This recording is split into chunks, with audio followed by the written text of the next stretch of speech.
Toda vez que nós lemos a palavra de Deus, é Deus falando conosco. E o que acontece dentro de nós? Nós nos fortalecemos na sua palavra. Então hoje nós vamos ler Salmos 49, Salmos também de Davi. Nós estamos lendo, aliás, o reinado de Davi, o princípio dele, né? Então nós vamos ler esse salmo, vamos pedir a direção de Deus.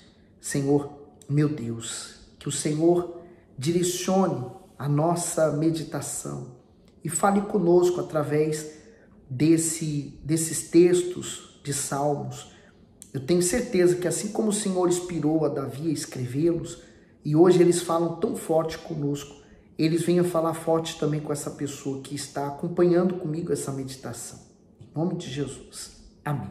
Salmo 49, versículo 1. Ouvi isto, vós todos os povos, e inclinai os ouvidos todos os moradores do mundo, tanto baixos como altos, tanto ricos como pobres. O comentário diz, todos os moradores do mundo.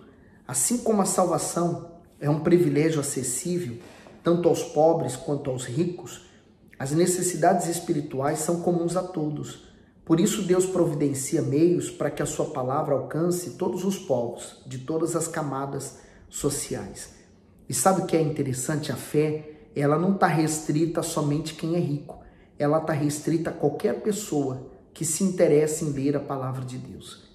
3. A minha boca falará de sabedoria e a meditação do meu coração será de entendimento. Inclinarei os meus ouvidos a uma parábola, declararei o meu enigma na harpa.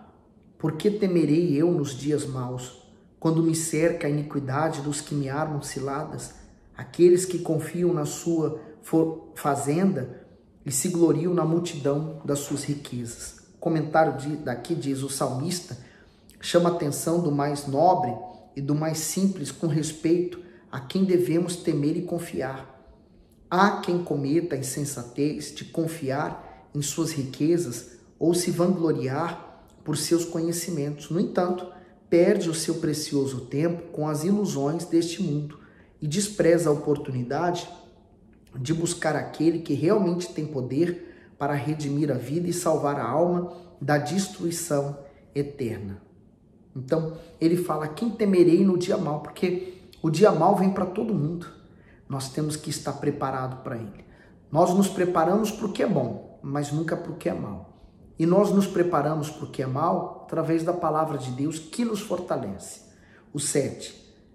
Nenhum deles, de modo algum, pode remir o seu irmão ou dar a Deus o resgate dele, pois a redenção da sua alma é caríssima e cessará para sempre, para que viva para sempre e não veja corrupção, porque ele vê que os sábios morrem, perece igualmente tanto o louco como o brutal, e deixa todos os seus bens. O comentário daqui diz, quanto vale a sua alma? Enquanto na esfera física as pessoas são tratadas mediante sua aparência, seu prestígio e seus bens, na esfera espiritual o Altíssimo avalia a fé e não faz acepção de pessoas. Por mais que o ser humano pague os melhores tratamentos médicos, isso não garantirá que os seus dias de vida se prolongue e muito menos poderá salvar a sua alma. Isto é, ninguém pode, por si mesmo, resgatar sua alma da condenação, pois ela é caríssima. Para alcançarmos a redenção, todos nós precisamos nos aproximar da cruz do Senhor Jesus, por intermédio do arrependimento.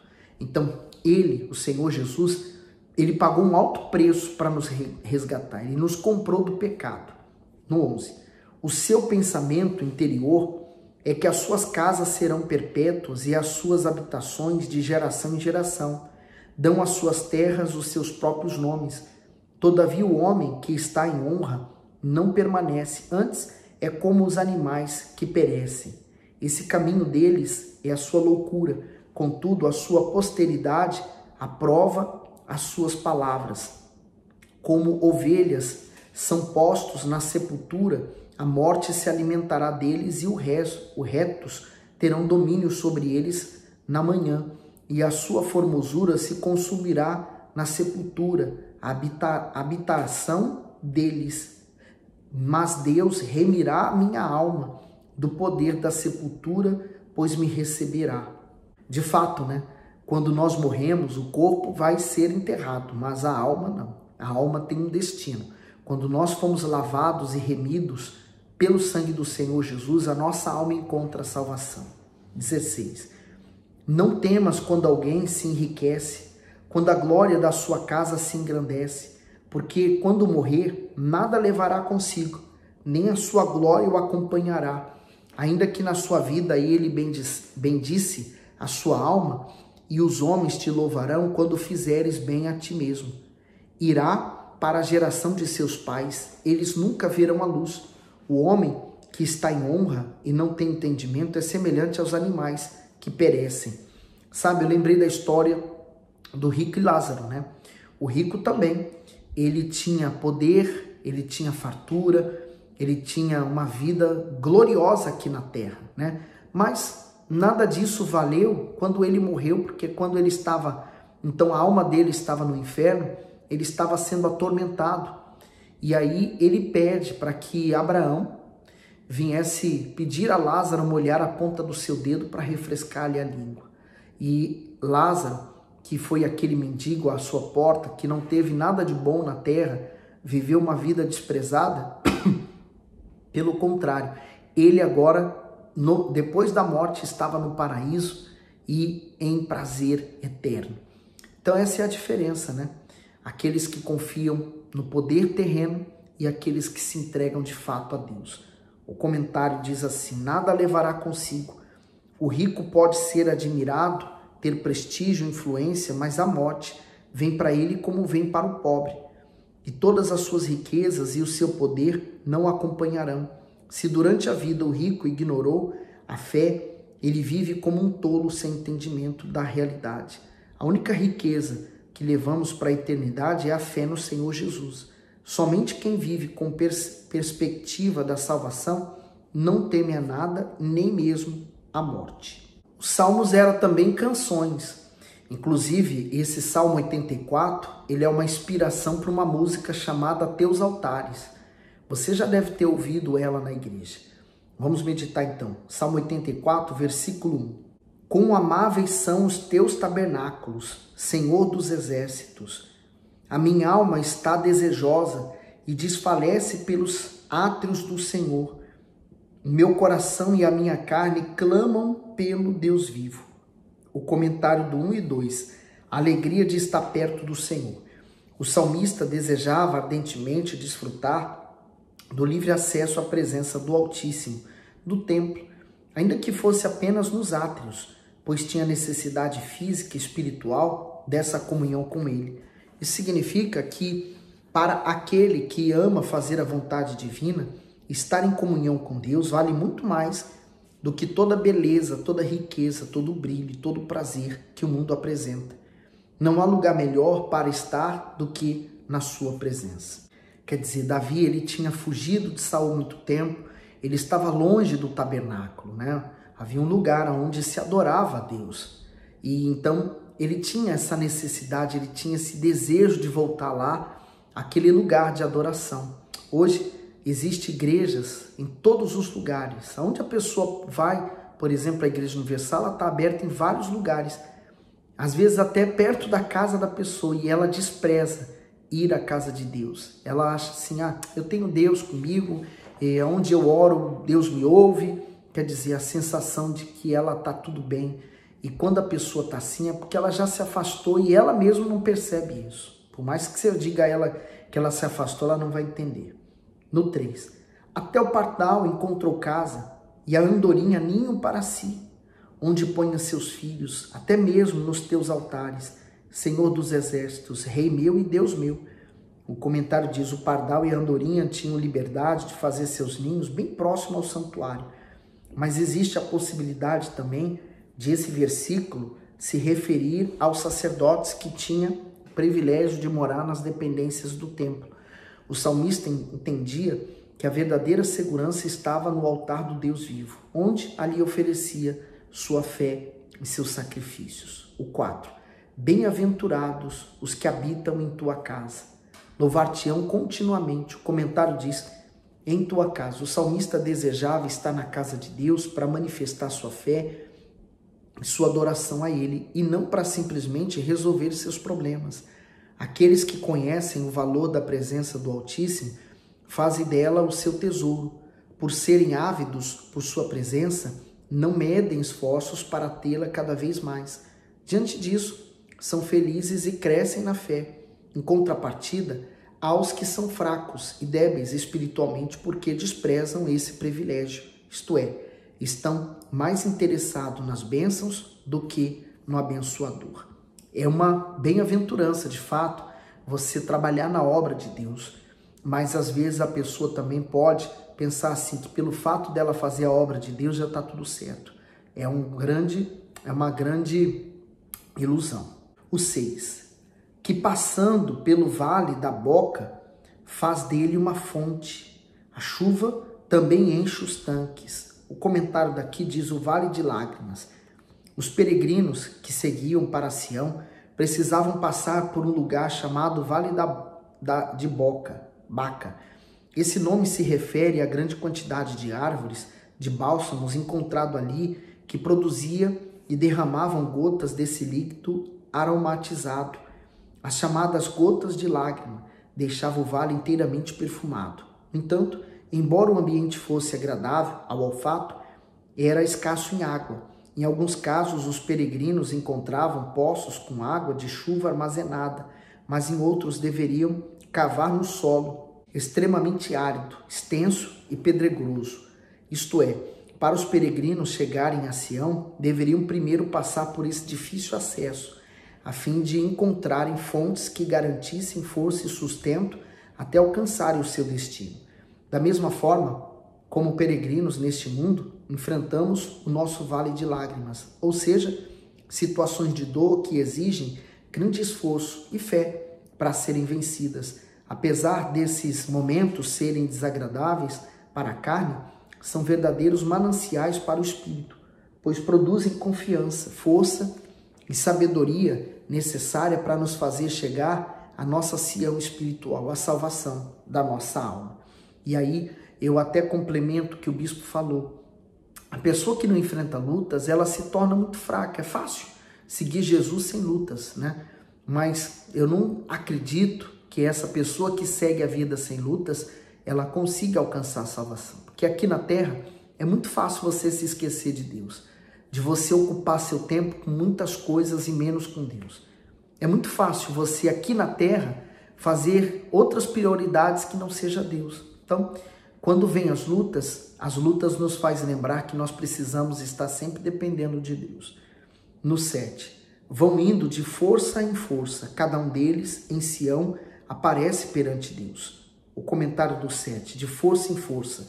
À medida que os peregrinos venciam os obstáculos, eles cresciam em ânimo e adquiriam mais experiência para avançar. Andar por aquele caminho, mesmo com dificuldade, dava certeza de chegar até Deus. Na última etapa daquela subida íngreme, a alegria contagiava aqueles que venciam a caminhada, pois já podiam avistar Jerusalém. Assim também será a posse da vida eterna para aqueles que não se cansarem e perseverarem até o fim. Seguindo para o 8. Senhor Deus dos exércitos, escuta minha oração, inclina os ouvidos, ó Deus de Jacó. Olha, ó Deus, escudo nosso, e contempla o rosto do teu ungido, porque vale mais um dia nos teus átrios do que 1000. Preferiria estar à porta da casa do meu Deus, habitar nas tendas dos ímpios, porque o Senhor Deus é um sol e escudo. O Senhor dará graça e glória, não retirará bem algum aos que andam na retidão. Senhor dos exércitos, bem-aventurado o homem que em ti põe a sua confiança. O comentário do 10.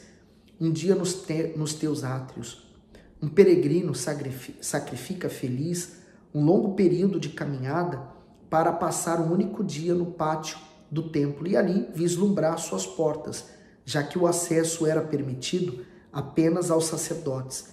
O salmista reconhecia o precioso valor de estar na presença do Eterno e servi-lo, mesmo que fosse no serviço mais simples. Podemos entender que se um dia na presença de Deus vale mais que toda uma vida longe dele, quanto vale a eternidade ao seu lado? Diante disso, que saibamos também fazer as melhores escolhas. Isso implicará em priorizar pessoas, lugares e momentos em detrimento de outros. Se quisermos fazer a vontade divina, precisamos renunciar. Comparação forte, né?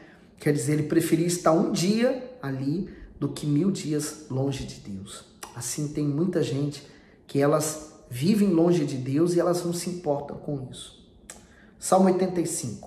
Abençoaste, Senhor, a tua terra, fizeste voltar o cativeiro de Jacó, perdoaste a iniquidade do teu povo, cobriste todos os seus pecados, fizeste cessar toda a tua indignação, desviaste-te do ardor da ira. Torna-nos a trazer, ó Deus, da nossa salvação e faze cessar a tua ira de sobre nós. O comentário diz: perdoaste a iniquidade.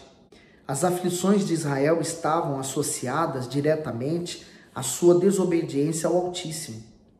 Após receber arrependimento e perdão, o povo foi restaurado e passou a usufruir dos benefícios de viver em paz com ele.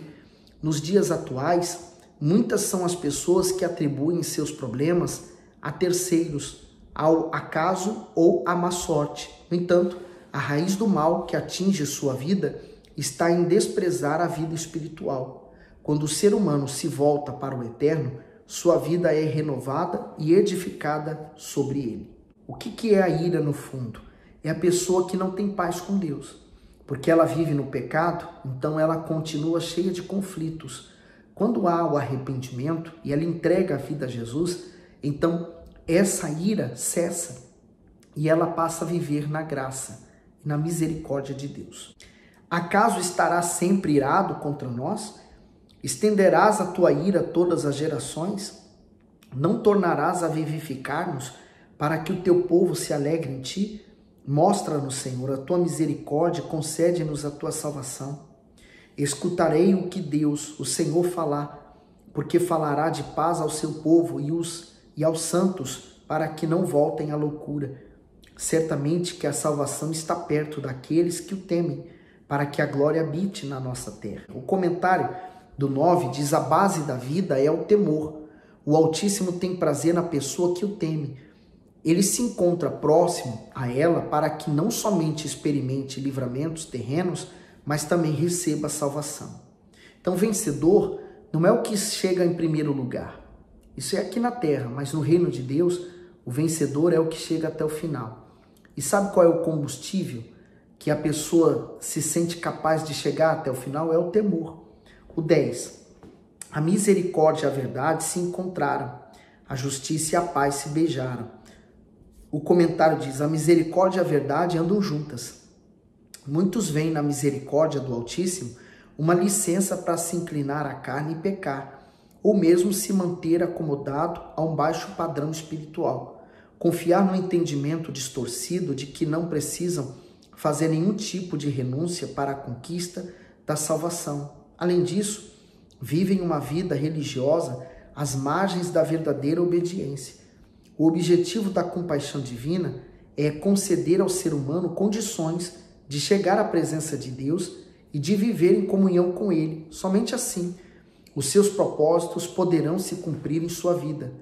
Mas a misericórdia não fará isso sozinha. Conforme diz o texto, ela tem como sua companheira a verdade. Portanto, a misericórdia e a verdade estão sempre presentes na vida daqueles que são fiéis a Deus.